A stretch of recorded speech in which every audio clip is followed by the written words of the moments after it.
Welcome to the Coach Podcast with Coach Keren Eldad. Settle in. We're about to make you feel really good. Honesty is the first chapter in the Book of Wisdom. Thomas Jefferson. Hi, welcome back to the Coach Podcast, where we dive deep into the fears and challenges that hold overachievers back, and we explore ways to overcome them for a more fulfilling, joyful life. I'm your host, Coach Keren Eldad, and today may be the most intense episode yet in this mini-series. In it, I'm going to attempt to tackle imposter syndrome and the thoughts that make it really hard for overachievers to drop their pretenses and tell the truth about who they are and what they truly feel and believe. This series is dedicated to the thoughts with which most overachievers, most high performers grapple, that they find very hard to articulate and therefore don't talk about, but should. Having coached thousands of people who fit a high performer profile, by any measure, over a decade of work as an executive coach and as a recovering high performer myself, I have found that beneath the surface, even overachievers, maybe especially overachievers, we often grapple with feelings of emptiness, the weight of unmet expectations, and dissatisfaction. And if even a whisper of recognition stirs within you at hearing these words or these episodes, or even the titles of the episodes alone, then this series holds the clarity you seek. That's why I want to make sure that you check out all of the episodes. So go back. There will be 7 in the entire series. And I promise they're all going to give you clarity and tools and make you feel much better. Okay. So let's begin today by saying what needs to be said. Overachievers are insecure too. You have definitely surmised this by now. Just because they're high performing doesn't mean that they're immune to insecurity. In fact, I've found that overachievers feel many times a bit too much shame and too much discomfort around their fatal flaws because they're trying to perceive that there's nothing wrong with them or be perceived as people for whom nothing is wrong. And they knowingly try to cover up and conceal what they think are their flaws. That's called lying. And this is because they're terrified that if these flaws were to be discovered, for example, that they are not as smart as they say they are, not as rich as they say they are, not as educated as they say they are, they reckon they would be ousted from the elite tribe. And this pertains to intellectual elites or yacht elites. From knowing deep down that you are not as smart or as accredited as you say you are, to flat out lying about where you come from, how highfalutin your past is, or how fabulous your current rank and life are, and extending to how you kiss ass, brag, name drop, and even conceal and contort your opinions and political affinities to keep your rank or maintain peace, your clients maintain position. This one is for anyone who has ever been ashamed of who they truly are, whether they just don't bring it up much, whether they just full on lie about it, or whether they go to great distances, behaving unethically and even illegally to maintain the power and the status. In other words, to preserve the lie. Here's the deal. If you want to stop feeling like a fraud, you have to stop behaving like one. Once again, this episode will range quite a bit to accommodate as many types of overachievers and experiences as possible. But whether I bring up the extreme or malicious cases like of Bernie Madoff, or the traditional, mild, fictional, humorous, relatively unharmful case of George Costanza, the solution will be the same. As I've mentioned in my previous episodes, this podcast is also a prelude and companion to my book, Gilded, Breaking Free from the Cage of Ambition, Perfectionism, and the Relentless Pursuit of More. If you haven't yet, please pre-order your copy on www.breakfreewithgilded.com. And if it's already out, it's still going to be on that amazing link. Will you do that? I hope so. And now I want to start today's show by describing an opener that I really love with you from the beloved sitcom Modern Family. In one episode of Modern Family, something that I adore that show, Cam and Mitchell, which are one of the couples who star on the show, are talking to the camera about how wonderful it is that one of them, Mitch, is finally taking time off. They coo at the camera and proclaim that this was the best idea and decision they've ever made. Then we see them separately speaking to the camera. Mitchell tells us that he's losing his mind, while Cam says to the camera, "I'm in a really dark space."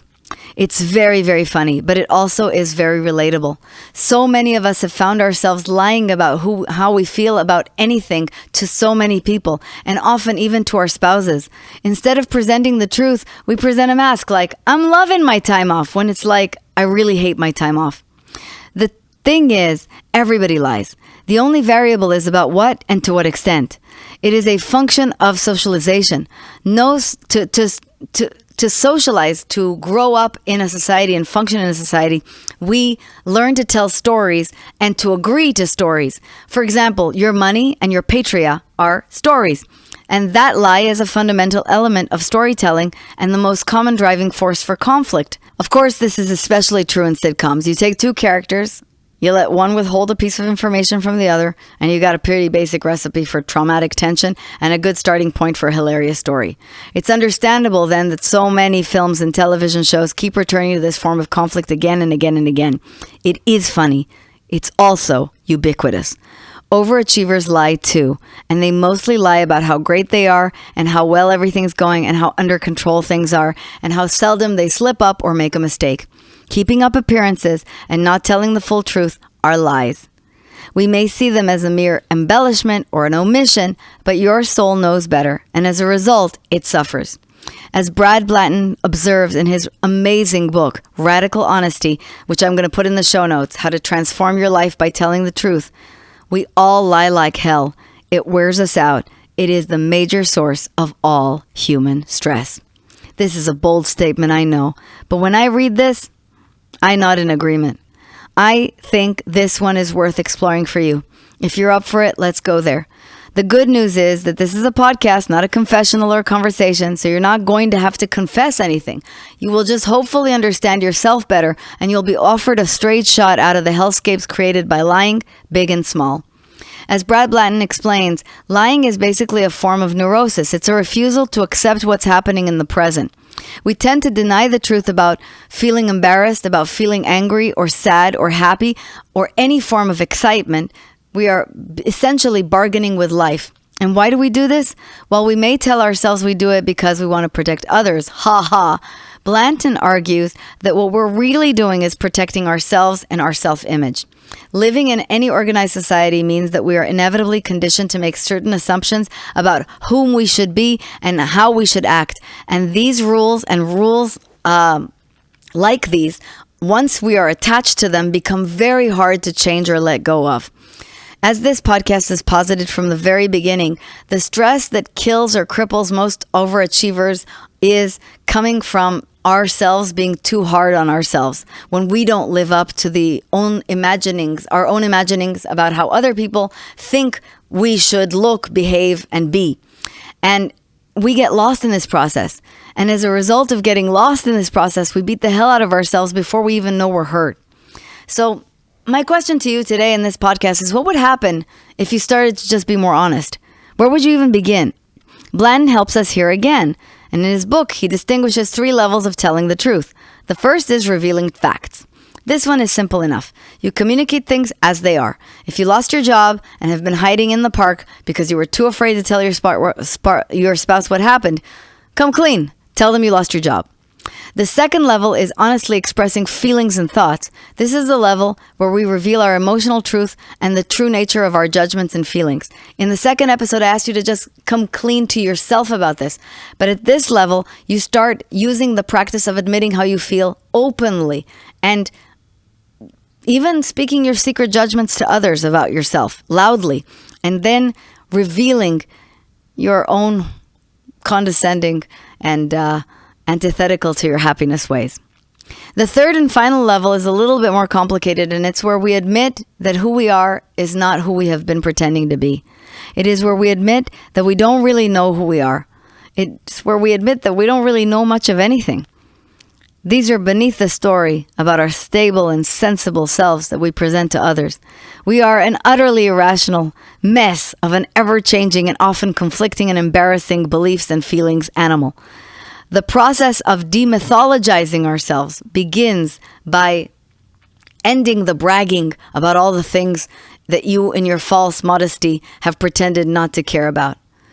As Blanton also says in his book, you have to go through the dismantling of your vanity and the suffering associated with it. You have to acknowledge being a secret hero to yourself and confess the putrid vanity of all your usually phony self-degradation.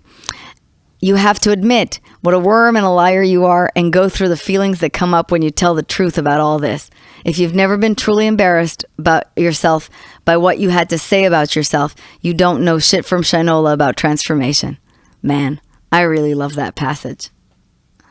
It should be noted that this level is mostly an ideal to strive towards rather than a state of realistic being, as a lot of the lives we live by have become such virtual cornerstones to our identities that we wouldn't even be able to discard them if we wanted to. You could still reach level 3 in passing sometimes, but you wouldn't be there for long because our self-images are bound to fall back into storytelling and role-playing, and therefore our revelations will most likely lead just to a new narrative of a more enlightened self from which you will yet again begin to posture your qualities that conform to it and hide others that don't. I like to joke all the time that I'm so enlightened at this point that I'm floating, because I know that my ego hasn't died yet.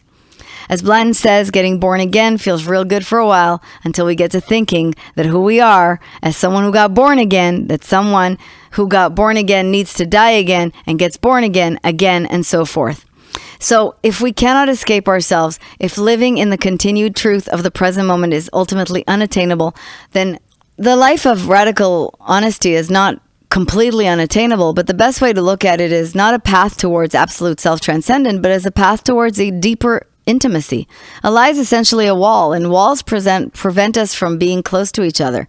It's only by being more honest that we can break down these walls, or at least acknowledge them, so we can navigate them more easily. The person capable of intimacy, that is, the person capable of telling the truth, still has roles to play, but is no longer trapped by them. That person is then in charge, rather than in the role, being in charge. This makes you have tremendous courage, and you have to be willing for things to get worse before they get better if you're ready to embrace radical honesty.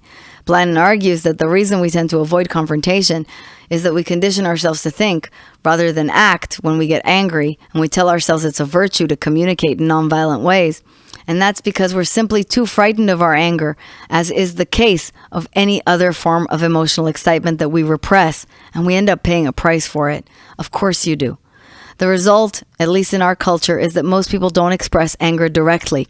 We carry a lot of anger. Most of it is irrational, but it is there nonetheless, and it's better to express it than to swallow it. By swallowing it, a simple frustration becomes a relentless brake on our thoughts, turning what should have been a brief moment of honest self-expression into a prolonged experience of growing resentment that, given enough time, might destroy the very thing you sought to protect in the first place, be it a relationship, an ideal, a memory, and there are really lots of things here that indicate unexpressed anger. If you gossip or criticize someone's behavior behind their back, you're angry. If you break a promise that you intended to keep, if you're struggling to do your best without getting any results, try to find those who are trying to please because you're probably angry at them. If you're a perfectionist for whom nothing is good enough, most likely you are angry at someone else. And as hard as it is to admit it, we even get angry at people for dying. It makes perfect sense that we are afraid to express our anger, just as we're afraid to truly express many of our other thoughts and feelings. So an overachiever trapped in anger is not going to transcend and move into love and appreciation and intimacy. Love, appreciation for telling the truth means putting yourself out there. It means making yourself vulnerable and opening yourself to harm. And as such, being really honest can be really painful. It can also be destructive. But as we have seen in so many of the stories I've told so far, for better or worse, the truth is always cathartic. It always breaks the mental change that is keeping us trapped in denial of what is true one way or another. It always helps us to better understand each other, to tell the truth, and this is a continued process of liberation. Life goes on, and the truth changes. This just happens to be the way things are. What was once true is often no longer true, just a little while later. Yesterday's truth is today's bullshit. Even yesterday's liberating insight is today's jail. The real meaning of radical honesty, then, lies not in a one-time revelation, but in its repeated practice, in the never-ending process of falling down the pin of lies and climbing back out like the endless cycle of life. The struggle towards truth begins anew over and over, and your surrender to this, your surrender to, I don't hold on to anything forever, is the struggle that gets a little easier if you just dare to get started. So here's today's tool. Go on an integrity cleanse. This exercise I borrowed from the great Martha Beck in her seminal book, The Way of Integrity, which I will also link in the show notes for you. It is simple to follow, but very, very hard to do. Here it is. For the next week, tell and accept no lies. That's it. When you catch yourself telling a lie, like, you look amazing in that dress, or the check's in the mail, and you will, forgive yourself and get back to integrity. Keep this up for just 1 week. That's all. You will feel exceptionally good if you do this. Yes, even if you send back the wine, even if you end up telling your sister-in-law that her backhanded compliments are as phony as her laugh. And that's all I have for you in today's episode. Begin to live more boldly. Again, the book is called Gilded, Breaking Free from the Cage of Ambition, Perfectionism, and the Relentless Pursuit of More. I hope you get your copy today. If you're called to go the distance, meaning to go all in on your life because you know that you're ready for the work, schedule a consultation and talk to us personally about your goals, your dreams, and about how coaching can get you to where you want to go. Go to calendly.com/KERENELDAD to snag your spot. Until I see you, and until next episode, I hope this one served you well. Thank you so much for listening. If you loved today's show, please take the time to subscribe to the Coach Podcast and leave us a 5-star review. We're going to see you in the next episode. Thanks for listening to the Coach Podcast.